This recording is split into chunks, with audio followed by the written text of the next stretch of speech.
If you remember in part one, or if you haven't seen part one, you can go back and check it out.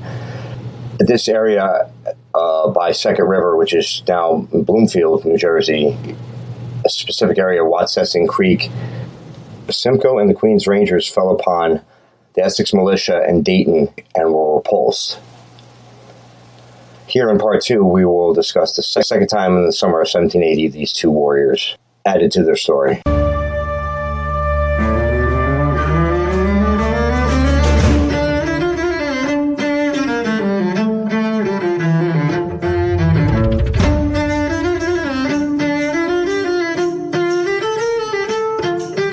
Simcoe and Dayton would trade tactical brilliance and resolve against each other again soon enough in the fifth year of the war. The Essex militia certainly remained steadfast over the summer of 1780. Strong leadership and commitment from Colonel Elias Dayton empowered his men to make the difference, foiling the last-ditch attempt by Clinton in New Jersey. Lieutenant Colonel John Graves Simcoe would clash two more times with Dayton head-to-head on the battlefield the summer of 1780. June 7th at Connecticut Farms, and a fortnight later at Springfield, where the two commanders would again engage in stiff combat, both officers getting the better of each other at points during these battles. The Queens Rangers would be among the vanguard of the British in the joint Redcoat-Hessian first attempt to secure the Hobart Gap.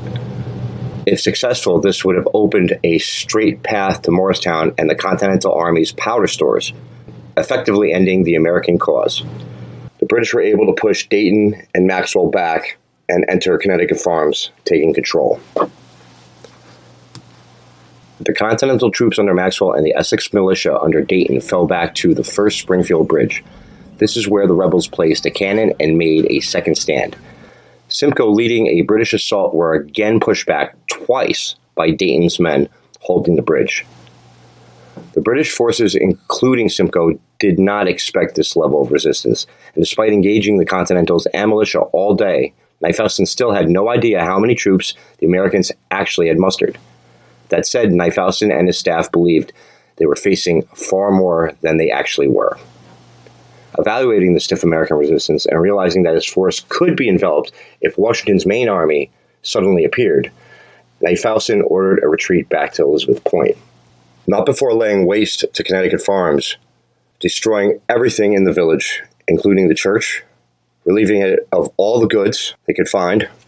If you'd like to know all the stuff that the British destroyed and stole, you could check out the video on the insurance claim by Connecticut Farms for this battle. Link below. Although Connecticut Farms got burnt to the ground, Dayton would rub in the victory by shadowing the Redcoats along with Simcoe all the way back to Elizabeth in a series of hit-and-run attacks.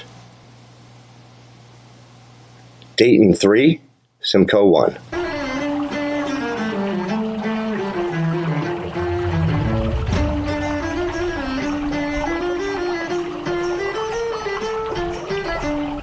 Imagine stepping back in time to the year 1780, where the land around Wetsessing Creek is untamed and wild. The dense forests and rolling hills create a natural fortress, with the Second River and Tony's Brook weaving through the landscape like veins of life. The Lenni Lenape Indians, previously the lone inhabitants, move quietly through the woods, their presence now but a whisper in the wind. Close by, small settlements at the countryside, with farmers tending to their crops and livestock. The air is filled with the sounds of nature, the rustling of leaves, and the gentle flow of the creek. But beneath this peaceful facade, tension simmers as the American Revolutionary War rages on. The land around Wetsessing Creek becomes a strategic point, its natural barriers offering both protection and challenge to those who seek to control it. Enter two opposing warriors, Colonel Elias Dayton and Lieutenant Colonel John Graves Simcoe, in a frontline struggle for New Jersey and the dream of an independent nation of American states. Fast forward to today, and the landscape has transformed. Wetsessing Park now stands as a testament to human ingenuity and the desire for communal spaces. Designed by the Olmsted Brothers firm best known for designing Central Park in NYC, the firm led the way in landscape design during the City Beautiful movements in the late 19th and early 20th centuries.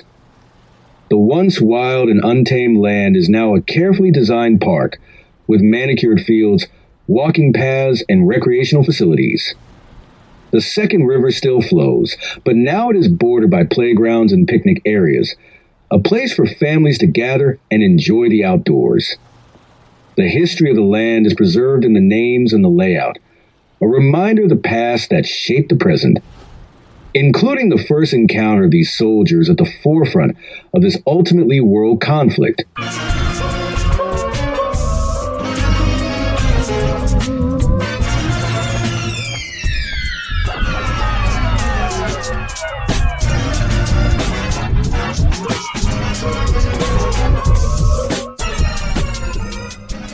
April 23rd, 1780. A skirmish around Second River, Essex County, New Jersey occurred at Wetsessing Creek, bordering today's Bloomfield and East Orange.